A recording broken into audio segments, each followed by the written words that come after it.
guys, it's Tori. Welcome back to my channel. It's been a little while. So one of the things that I've done in the last week was I deep cleaned my bedroom, and part of that was adding an entire new bookshelf to my room to hold my TBR shelf because it was in piles on the floor and it was a mess. And now I have an actual TBR shelf system that has all of the books on a shelf, nicely organized. We have our Brandon Sanderson shelf here. We've got some books that I want to read shortly. We've got some non-fantasy over here. We've got lots and lots of fantasy. My husband has his own cubby of TBR. He's much more disciplined than I am, so he has one cubby of books while I have all of the rest of the space.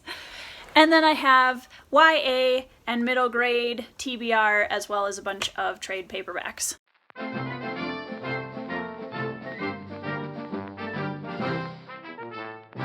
I just spent the last 6 minutes talking to this camera and I had forgotten to push the record button because I'm super talented like that. I'm here to share with you my thoughts on this Savage song and our dark duet, which is the duology Monsters of Verity by V.E. Schwab or Victoria Schwab. Okay, so I had read A Darker Shade of Magic by her a couple of months ago, and I was okay. I wasn't blown away by it. She had a lot of really good foundational writing that I thought, you know, maybe at some point I'll try to give a different one of her books another chance. So I picked up this Savage song as a way to kind of dive into her writing that maybe was a little bit more developed and later on in her career. We need to talk about these books because, whoa. YA has definitely not been my favorite genre the last few months. A lot of the books are just way too heavy on unrealistic romance, and the teenagers are so freaking angsty, you can't even handle it. I'm so glad that I gave her a second chance because they were amazing. I loved them so much. So, brief synopsis. You have Verity, a kind of futuristic, post-apocalyptic-esque, dystopian-esque city that is split in half, north and south. The leader of the north side of the city is Callum Harker, and he's basically allowing his citizens to pay for the illusion of safety, and if they pay enough, he gives them this little medallion which renders them safe from the monsters that are running rampant throughout the city. On the south side of the city, we have Henry Flynn, who has a heart of gold and a steel backbone, and he is kind of running it more military style, where they're trying to actually fight against the monsters that are running throughout their city. The monsters are created through acts of violence. They're kind of like shadow creatures that when an act of violence happens, one of these monsters is born out of it. First of all, that is an awesome concept and I love it. Love it, love it, love it. If there are any other books that have that kind of a concept, drop them down in the comments below because I just think that's really cool. The three types of monsters we have in book one, we have the Corsai, who are kind of like the bottom of the totem pole monster, but they're the most common. They are basically these shadow, hounds kind of characters. I don't really know how else to describe them. They're all teeth and claws and they just rip and shred everything. Then you have the Malkai, who are born out of murders, and these are basically vampire characters. Then you have the Sunai, who are very, very rare, and these creatures are born out of horrific, large-scale acts of violence, like bombings, shootings, etc.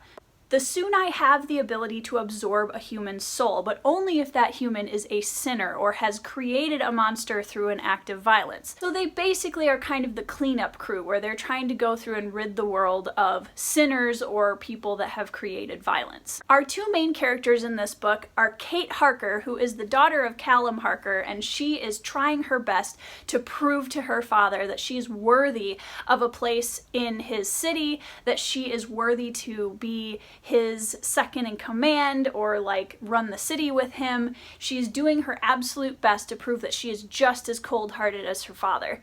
On the other side of the fence, we have August Flynn, who's the adopted son of Henry Flynn, the leader of the south side of the city. Now, the thing that's cool is August is actually a Sunai, and he is so upset that he's not human. He wants to be human so much. He hates that he's a monster and he's fighting with all he has to avoid that part of himself. These two characters meet in the first book. They strike up a very interesting relationship and they start discovering more about themselves and more about the monsters and more about the city. Basically, the two sides have been on this unsteady kind of truce, and that truce is starting to break apart and North and South are starting to come at each other again. I read both of these books in 3 days and I could not put them down. They were so riveting. I highly recommend these for people that really like fast reads with a ton of action, but also really solid characters. The characters in these books to me were actually a big plus, which was I was happy to see after not really loving the characters in A Darker Shade of Magic. I thought the characters in these books were much more well developed, felt more three-dimensional instead of two-dimensional, and the side characters even were really well done. The villains in these books, okay, for y'all that like villains, you gotta read these books. There are so many different nuanced villains that are like, you kind of got your hierarchy of villains where you've got, you know, Kate's father, Callum Harker, who's a definite villain. He's just out for himself. He's completely selfish and he's a strategist and he's got all of this stuff set up to like wreck everyone's lives basically. And then his monster, who is the creature that was created out of an act of violence that he did, Sloane, who's a Malkai, is creepy. Sloane is so creepy and awful and ugh. He's such a good villain because you never actually know what he's gonna do next or what side he's on or what his game is. I really didn't know how she was gonna continue book 2 once I finished book 1, but I do think that book 2 had some really, really solid continuations of the story in the first book and some really good new characters, the return of some old characters. I will say that the beginning of the second book had some extra characters in it that I didn't really feel like were completely necessary, and V.E. Schwab even says later on in the end of the book that she had to edit out a lot of their story because she didn't want to take away from the main storyline, and I can see why that would have been something that she and her editor would have chosen to do. There was like not enough of them to really make me feel like they belonged in the story. And that was one thing that I felt like was hard for me in book 2 because she introduced them enough that I wanted to know more about them, but at the same time she didn't give me enough to really make me feel connected to any of them. One of the other things that I love about these, that's something that I appreciate in writing in general, is parallels. I really love the concept of parallel characters in any kind of story, and these had an abundance of that. You have the character and then you have the shadow creature that they've created through some kind of an act of violence. The parallels in this are so good. So kudos to V.E. Schwab for creating a really solid duology. Honestly, I have a few complaints, but overall, I can't recommend these books highly enough. I just think they're really fantastic. If you enjoy V.E. Schwab's books and you haven't read these yet, what are you doing? Because these, in my opinion, are vastly superior to Darker Shade of Magic, which, to be fair, I've only read the first one, so I don't know if the series gets better as it goes along. The first book was okay, I wasn't in love with it, but these are really, really good. After I finished reading those, I did dip into Unkindness of Magicians, which is what I am reading now by Kat Howard, and this was my May book club pick of the month, so if you want to really quickly read it along with me, I will be doing a review of this and discussion with a lot of spoilers for you guys coming up here in the next few days. It's also my birthday this weekend, so I'm super excited. I'm hoping to finish Unkindness of Magicians and get started on this bad boy right here, because I have had so many people tell me I need to read this, and I'm really excited to jump into this series. The Way of Kings by Brandon Sanderson.